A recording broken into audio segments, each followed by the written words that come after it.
কিছু মানুষ আমার মন ভাঙছে, তাদেরকে দেখানো আমার কোনো ইচ্ছেই নাই। মৃত্যুর পরে আল্লাহর কাছে ফরিয়াদ করি, সে যেন আমার লাশটাও না দেখতে পারে।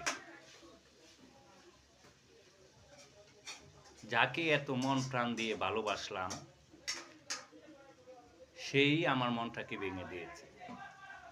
আসলে কি বলবো, ভালোবাসা পৃথিবীর মধ্যে এখন বর্তমানে কোনো দাম নাই, এবং ভালোবাসাকে কেউ দাম দিতে চায় না।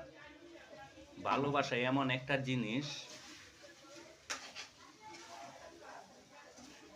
ভালোবাসা আল্লাহর হুকুম হলে কিন্তু ভালোবাসা দুজনের মধ্যে একটা সম্পর্ক তৈরি হয়, সেক্ষেত্রে ভালোবাসা হয়। তাকে নিয়ে স্বপ্ন দেখার ইচ্ছা হয় এবং ইচ্ছা জাগে, কিন্তু যাকে নিয়ে আমি স্বপ্ন দেখব সে তো আমাকে নিয়ে স্বপ্ন দেখে না। আমি কি করে তাকে নিয়ে স্বপ্ন দেখব? সেই কারণে বলছি, মৃত্যুর পরে যেন খোদায় আমার লাশটাও সে দেখতে না পারে এবং তাকে না দেখায়।